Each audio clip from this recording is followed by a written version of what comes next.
subsidies across the board, at least average, went up 8.14%. If you compare that to the previous year, it was 7.55%. And that a lot of that has to do with co-parties of COVID recovery. But nonetheless, we're seeing new hires, we're seeing improvements in company performance, we're seeing improvements in productivity. What I am super excited about, and I think what is very encouraging for South Africa, if we follow suit when we do our trial next year, is the health and well-being data. Because we've got fatigue down, stress down 32%. Health issues down 38%. So after I'm trying to fit the good thing. And absenteeism within the business. Physical health up. So we're seeing exercise coming through. 23.7 minutes extra a week of exercise. So we're seeing impacted. Papa? Relationships, colleagues and family improve. And I think I know it's the warm and it's with our health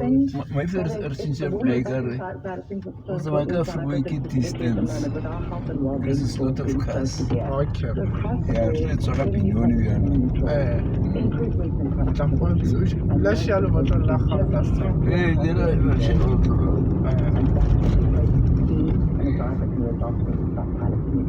there are also pretty pay people are not the very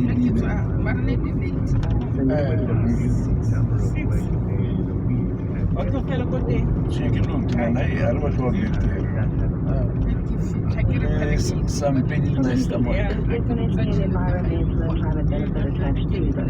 And I think as we battle with the tension in the maturity work environment, I think organizations should be considering how much time is spent for their employees. Because there is a direct cost from the people perspective that we as South Africa face here.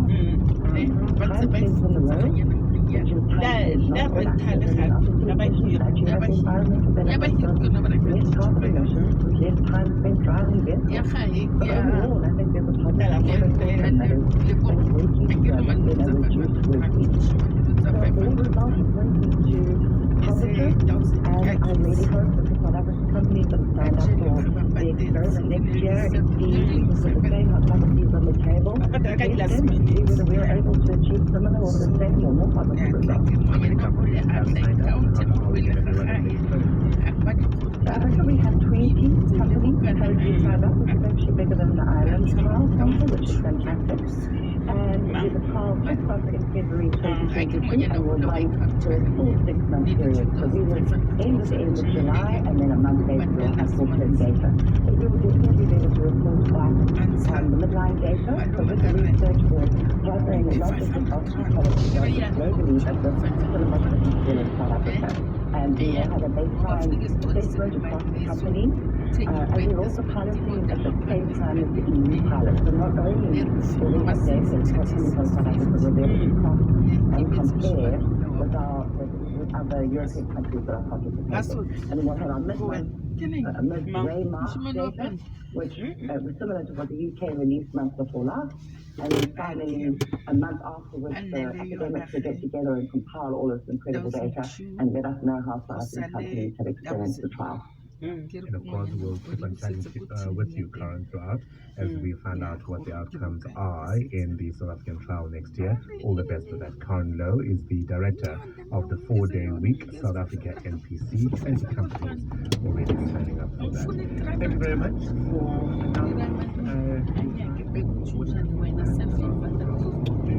Friday edition of the tomorrow. Keep enjoying your time. No more habas.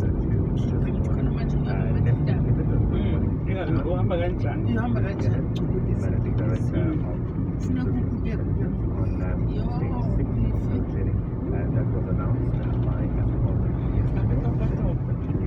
Of course, the same big topic with running as well as Liz Masha, who's the CEO of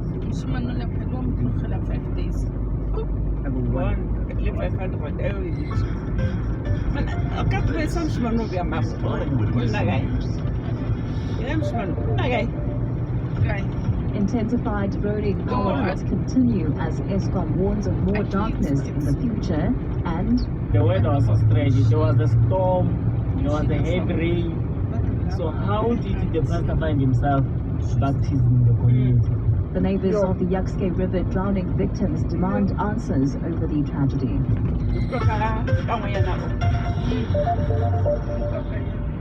Good morning, I'm Matabelo Moloi. As the country continues to endure frustrating power cuts with the implementation of Stage 6 load shedding, Eskom says things will most likely not get any easier over the next 12 months. The utility has ramped up the rolling electricity cuts after it experienced more breakdowns at its generation units, while it's also battling to buy diesel. Eskom says the current bout of Stage 6 power cuts will be in place until tomorrow morning. Gloria Mutswere reports. South Africans have yet again been hit with one of the highest stages of load shedding. Eskom says it has warned residents over the past 3 months that the toughest period of rolling power cuts is coming. Another unit was taken offline last night at the Kusile nuclear power station for maintenance and refueling. Eskom spokesperson Sikonati Manjanja says this will further reduce capacity. And the units at the power station will also be out for a period of about 6 months while the repairs are being conducted there. The power cuts are said to continue throughout the holidays. Eyewitness News. Some community members in Alexandria are demanding answers after at least 15 of their neighbors drowned during a baptism ceremony in Yukske River. Joburg Emergency Services have resumed the search for one survivor, believed to be a 3-month-old baby, 6 days after the drowning at the river in Bramley Park. About 30 church members who had gathered to the river were caught in a strong current during the ritual at the weekend. Veronica Mukwadi was there. Driving into Alexandria, if one had not heard about the tragic drowning of 15 church members, they'd be forgiven for thinking there was nothing unusual in this sprawling township.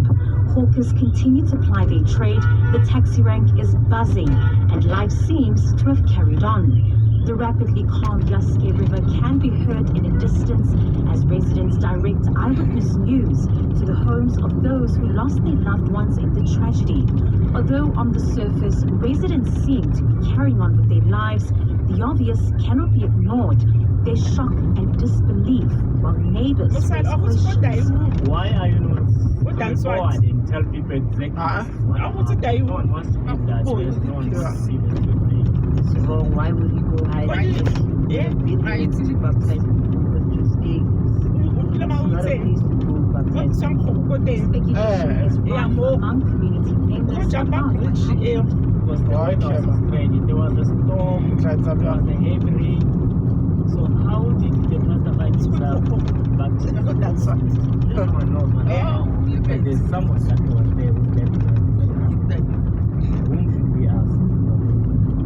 Families who have identified their loved ones are now finalizing arrangements for their funerals. Veronica Makwadi, Eyewitness News, Johannesburg. Tourism authorities in KwaZulu-Natal say the safety of visitors this festive season is their top priority. This as the city gears up to welcome an estimated 800,000 holiday makers. The provincial tourism acting CEO Tanda Kumalo has told Eyewitness News that the province expects to generate at least 4.1 billion rand this holiday season. Tourism KwaZulu-Natal acting CEO Tanda Kumalo says the province's municipalities have already prepared their law enforcement structures ahead of this year's festive season. The issue of security is guaranteed. Our police services are out visible throughout the province. KZN is also battling high levels of E. coli on premium beaches such as Mosala. Kumalo says there are other destinations available for exploration. The area that has been mainly affected, but if you go to the other parts, the less or no impact plus in terms of infrastructure and tourism facilities. This year's projected income for the festive season is still lower than the 8.4 billion rand that the province generated in 2019. Khumalo says they As I'm believe they will straight, return to the their rapid. pre-COVID-19 figures soon, Awesome. with the world Straight, yeah. appearing to After be go, moving past the go virus. to left, straight, yes.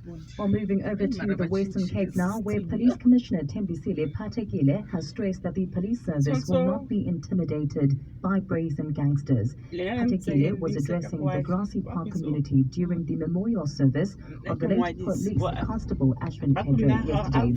Pedro was fatally shot while on duty in the neighborhood last week. Kevin Grant was there. Western Cape Police Commissioner General Thembisile Patekile has reminded police officers that they are the last defense of the community and citizens of the country. When any person takes out a gun, anybody either you dead or you dies. We do not want to bury any other member. Pedro's suspected killer was arrested at his Ravensmead hideout shortly after the attack. The 43-year-old man is set to appear in the Wynberg Magistrates Court next Tuesday. From Brown Eyewitness News, Grassy Park. Serious telecommunications challenge devices to malware. Incredibly urges users to film themselves naked, then to post TikToks but officials say some users have now started attaching a link to the videos which downloads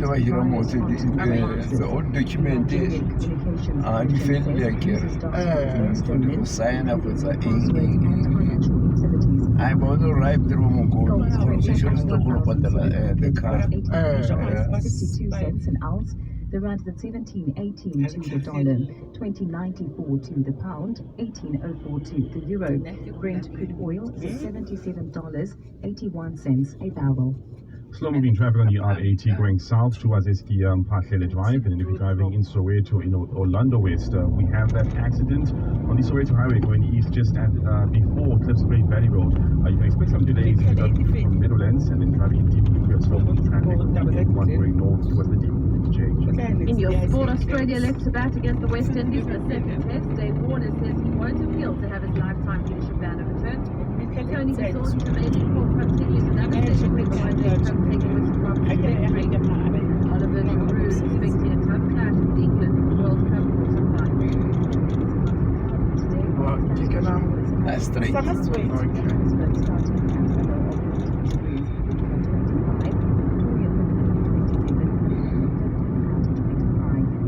top story in Eyewitness News this hour as the country continues to endure frustrating. Yeah, the next road gets in right.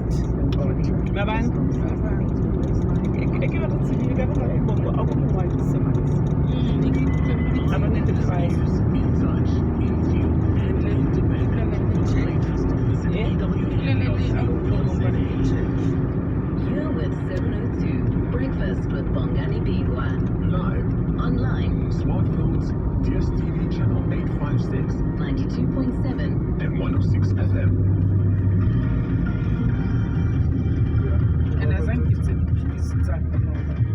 It's 8 minutes after 6 o'clock. If you're lucky enough to be hearing us, maybe you normally lie on your bed deciding what to wear. Will it be coffee or will it be tea first thing in the morning? Maybe some orange juice? Maybe you're thinking about your schedule and that meeting, that deadline you've been avoiding. Is that the right word? Maybe you're thinking about date night. Maybe you're thinking about your holiday. Maybe you're thinking about a promotion you think you deserve. You like to bed, waiting for 6 o'clock, waiting for that music after the news bulletin to get started. And now you have to sitting in your car instead because it's dark. I mean, we are now sitting through the worst load shedding this year so far, right? With even worse to come in the next year. It wasn't too long ago when the president was cancelling trips to the Maldives with load shedding. He would meet his cabinet. He would demand to see senior officials to chart a way forward. He would address the nation. And now it seems to me Doesn't it seem a little resigned, like the rest of us? Like we're going into a state of normalcy. Yeah. What are you doing to mitigate against load shedding? Remember when the president used to cut short international trips and say this kind of thing? We were already mid-course on our journey. We got to hear that the country had gone into stage 6 of load shedding. That surprised and shocked us. And it was necessary that I should cut my visit short and return to the country. The good old days, right?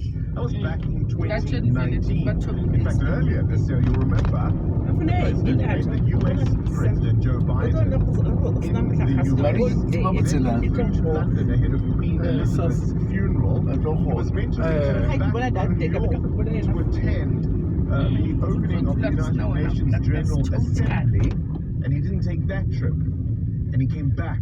Why? Because there was stage 6 load shedding. Yesterday, the outages announced by ESCOM were even bigger or worse, whichever word you prefer, than what made him not go to the UN. And in fairness to the man, what could he say? What is there to say? Right? Units out at various power stations from ESCOM. That was the announcement that we heard yesterday. Various units out now. And, you know, I mean, think about it. 3 out at Mosala as of midnight this morning. Boksburg, a unit is out there. 1 out at Grootflay, at Arno, at Duva, at Kendall, at Tutuka. Nothing's working. Right? Nearly half of ESCOM's installed capacity is unavailable. Now, this at a time when ESCOM wants you to pay exorbitant increases for what little you are getting. I told you the other day, in my area, I think was it on Monday or Tuesday, it was on Tuesday following the storm. Yeah. We had a power outage of over 12 hours in my area in Lyndhurst. Now, that wasn't because of load shedding, that was because of a substation that had been affected. Because you know, some of the trees were also pulling power lines, all sorts of things. So there's haywire. Now, spare a thought for Joburg residents, because in many parts of the city that's been the case, right? Who had no power for significant amounts of time, only for the power to return. And then, oh, now there's load shedding. So we're going to speak to Chris Yellen. How close are we to the unthinkable? When the system completely collapses.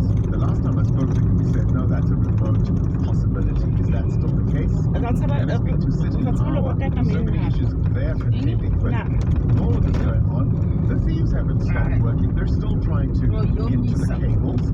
They're still trying to get to the infrastructure. And that's causing all sorts of issues. People, as we know, we've been talking about a cost of living crisis. People are back to pay their bills. City Power, however, wants you to pay, or they are going to cut you off. Oh. That's our big interview this morning. Tell Hariba, what are you answering? Well, you're talking about a cost of living crisis this year and a tough economy. I want to know this morning is what's been your biggest financial sacrifice this year? We all know we've been through it. It's hard to buy groceries, hard to pay for power, hard to fill up your tank. So what are some of the things that you had to do this year that made sure you got through it? I know that my family and I are not going on holiday. And that's just one of those. Yeah. Not going on holiday. You know. My daughter's going to a camp, so that's at least something for her. But it was cheaper to let her go to a camp than to throw a birthday party for example. She wanted that, and I said, do you want the camp? Or do you want the birthday party? She chose the camp. Shh, don't tell her. You made bank. Biggest financial sacrifice you've had to make this year?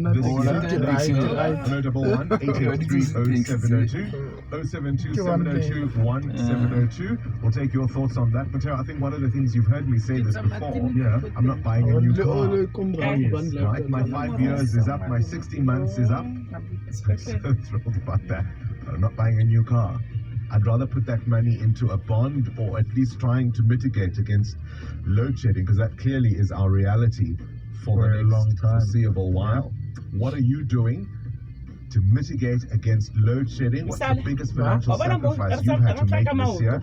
Muteo will tell us what prompted that question. The big theme today is all about how frustrated are you at the prospect of a darkened Christmas. It's a 6:15. Let's light up the spoon. What do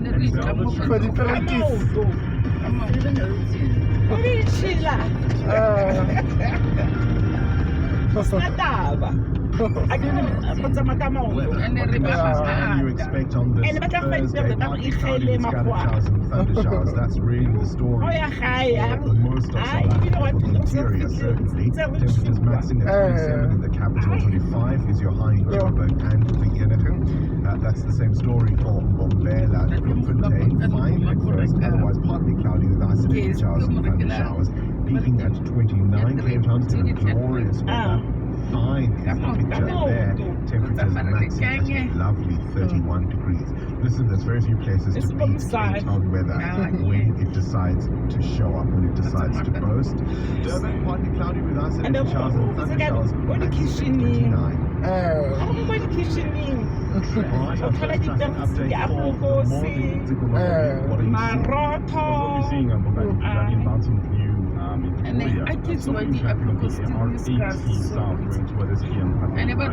Looking at Orlando West in Soweto, there's been an accident on the Soweto Highway.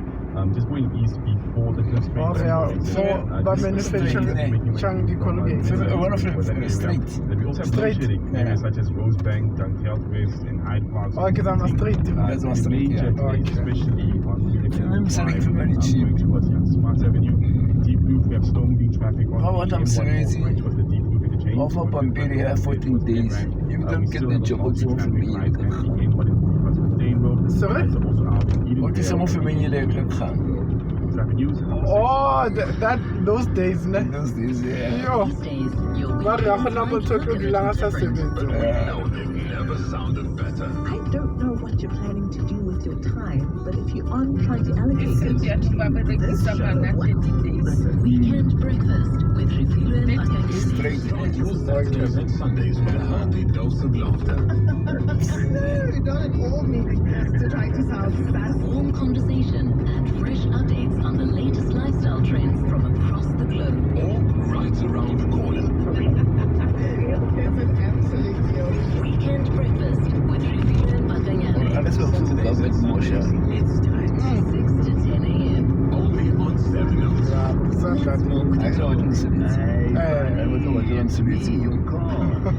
Wow, we've been through a lot over the years, eh? Many roads, many towns, so many memories. But listen, it's time to move on, eh? Go and get yourself a fresh new ride. But just promise me one thing. Let me go the right way. Let me go to We Buy Cars. We Buy Cars. The best way of selling your car Between taking a shower and drinking coffee, what is the most effective to slow down? Learn more about the effects of drinking with Diageo's Drink IQ quiz. The quiz is based on our global responsible drinking training program and is designed to help people make responsible choices about drinking or not drinking. Take the quick quiz today to find out what your drink IQ is. Visit 702.co.za for more info. Not for persons under the age of 18. Drink responsibly.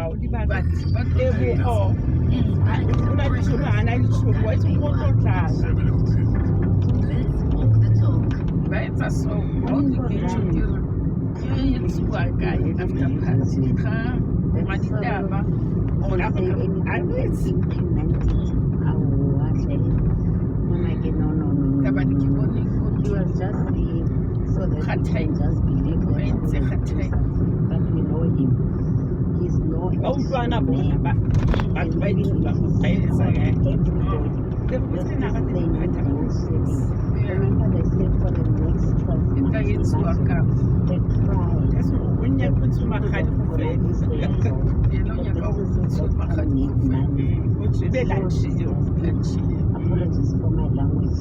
That's my think the president even has time to focus on any official duties. With all of this dark cloud hanging over his head and with the heart of the ANC, when is the time for us normal South Africans to get a little bit of his attention? Just by doing his job, himself and his cabinet, just by doing their job. We're not asking them for a favor. This is just doing your job, but they're not doing the job because there's too much of them. Elephant. It's actually sad. Gosh, well, you're saying the president is not an action man. What would you do? What would you do? And maybe let's have that conversation, right? Instead of whining and moaning and groaning, what would you have him do? Let's say he was an action man. Let's say, as that last voice note says, he wasn't preoccupied with his legal issues and his political future and the factionalism within the ANC. Let's say he and his cabinet were actually preoccupied with fixing the problems of South Africa, particularly, of course, this ongoing electricity crisis. What would you have him do? Right? I, for example, and I don't know if I'm naive, and I'll put this question to Chris Yelland coming up shortly. I would, for example, because the president, this guy, loves summits, right? Yeah. He loves his summits, he loves his talking shops and getting... Why don't we have an energy summit? Why don't we have an energy crisis? Bring in the best mind. One of the things we're hearing about Eskom is issues around maintenance and a lack of skills. Surely, we should start shopping around for the best skills, the best engineering skills. What are they doing in China? What are they doing in, I don't know, Uzbekistan, wherever, I don't care, man. But just get together the best minds and say, right, we've got a target, 18 months, 24 months, 36 months, whatever it is, how are we going to end this? How are we going to let this be something of the past? What can be done about what we already have? Why are these breakdowns happening at Kusile and Medupi, the newest ones, right? We know about some of the older stations in the fleet, that perhaps is to be expected, but how do we turn it around? It just seems to me that they wait for something to go wrong and they go, oh, scratch their heads. And it's a reactive approach. Where's the proactive approach? Where's the proactive approach? What would you have him do? Good morning, Bongan. I think we are being misled and diverted by the sitting government. They want us to think about Eskom while they know that they've got the palapal. They think they are smart. You can see what they are doing. There was an issue of him sending a document to the police. Then they said the Guptas are arrested. All of a sudden now it's not they think we are fools, and we are not fools. We can see what they are trying to do. They are diverting the country's attention from that nonsense of Palapa.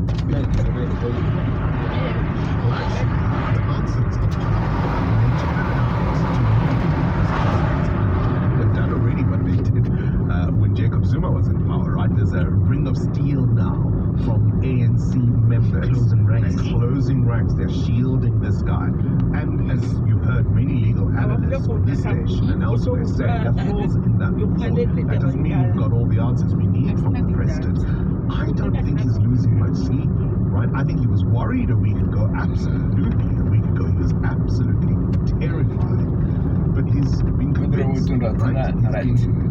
He's found a way to stiffen his backbone. I don't think he's worried about that. But I suppose the point of that voice note is, because this thing isn't being sorted out, all sorts of conspiracy theories are likely to abound. Start your day with Bongai Bigwa. 7:02.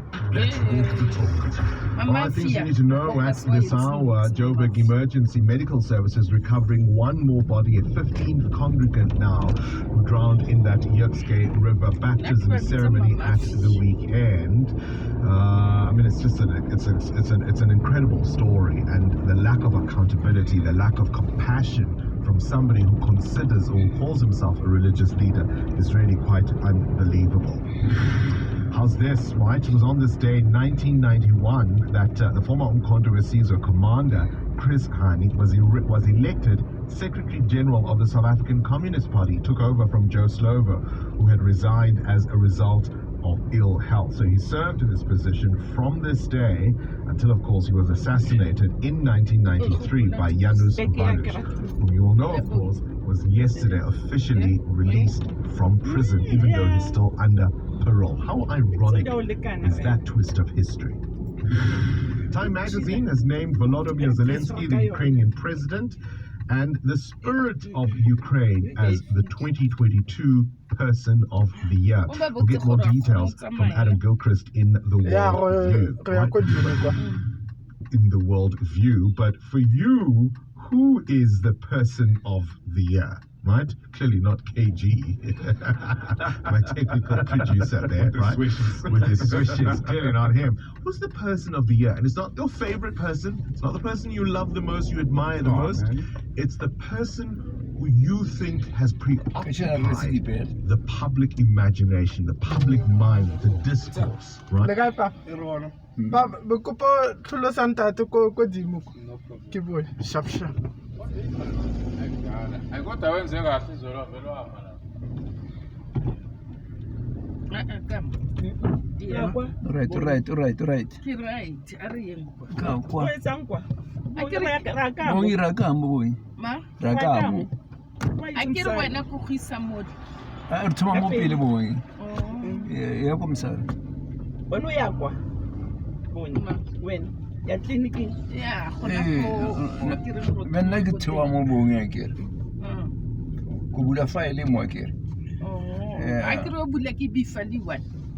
And the end of all like a quad.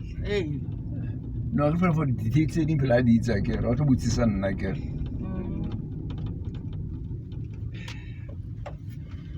What a word when I'm sad.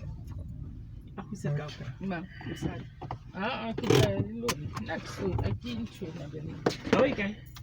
Go clinic. Okay. I got let's say clavicle correct. Eh? Come on. Packing in. Jacob packing in.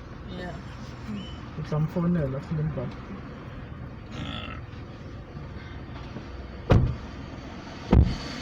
Seems ne? Sorry? I can see nix. Get late, please.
Again, yeah. They're saying things like Nintendos, PlayStations, the Xbox, those use up quite a lot of power even on standby. Remember when people used to say, my cat loves sitting on this or that appliance because it's so warm? Yeah, it's warm, That warmth is power. You are being chowed for that warmth. And you know your premiums in terms of insurers, with the power going on and off. If the premiums actually going up because insurers are now realizing that a lot of people are coming forward with claims every time there's load shedding. Yeah, so switch them off so you don't have to claim all the time. You've now got two reasons to switch off your appliances. A, during load shedding, so that when the power comes back, there isn't a power surge that blows up your items. But also, it could save you money. It really could save you money because as they're sitting there on standby, not in use, they're still chowing electricity. The Sowetan leading with Janus Valush, still an old picture. Has anybody seen what he looks like today, right? All these pictures are from the 90s. Very strict conditions for Valush Krisane's assassin, released under a veil of secrecy into house arrest, restricting his movements and contact with certain unnamed people, says the Sowetan. And of course, the Citizen also running with a different story, 36,000 Rand for Cape family flights. And they're talking about the expense of flying around the country. We've spoken about this already this week, Muteo Khwalipe, with the low-cost airlines. Kulula and Mango no longer flying. The flights, domestic flights in South Africa have become really, really unaffordable. Once more, if you can fly, it means you are loaded. It is no longer something that's within reach for everyone. EWN Business. All right, biggest financial sacrifice this year, downgrading your car, maybe your big German engine, your gas guzzler, for a fuel-efficient car. Have you changed your lifestyle to save more money? What prompts the question, Matteo? Well, Bomani, about 1 in 4 millennials in the US are living with their parents now, according to propertymanagement.com. That's equivalent to about 18 million people between the ages of 26 and 41 in the world's largest economy. More than half say they moved back with their family in the past year, as soaring rental rates force millions of young Americans to move back with their folks. Now, the US Central Bank has aggressively raised interest rates this year, making bond repayments and rents unaffordable. High inflation has also hurt the incomes of millennials, with many looking for deals to survive till the end of the month. Of those within the age group not living with their parents, about 39% are homeowners and 56% are renting. Now, unfortunately, currently property repayment rates are somewhere between 6 and 7% in the US, making the dream of owning a home unattainable for many. I wonder how much, though, the working patterns and the career choices of millennials also have to do with this, right? Because they want flexible careers, they want to be able to move about. And we've seen tech companies cut jobs this year. Exactly. And I wonder if those careers are resilient, right, to black swan events like the pandemic. All right, so how's the situation back here at home? I mean, we know our interest rates have skyrocketed this year. Well, millennials in South Africa don't have it easy as well. A poll by Budget Insurance found that 71% of respondents born between 1981 and 2003 are not able to save more money than in pre-COVID times. Now, South Africa's young professionals were already under pressure during the pandemic, with 64% of young South Africans moving back home during that particular period, despite individuals aged between 18 and 34 proving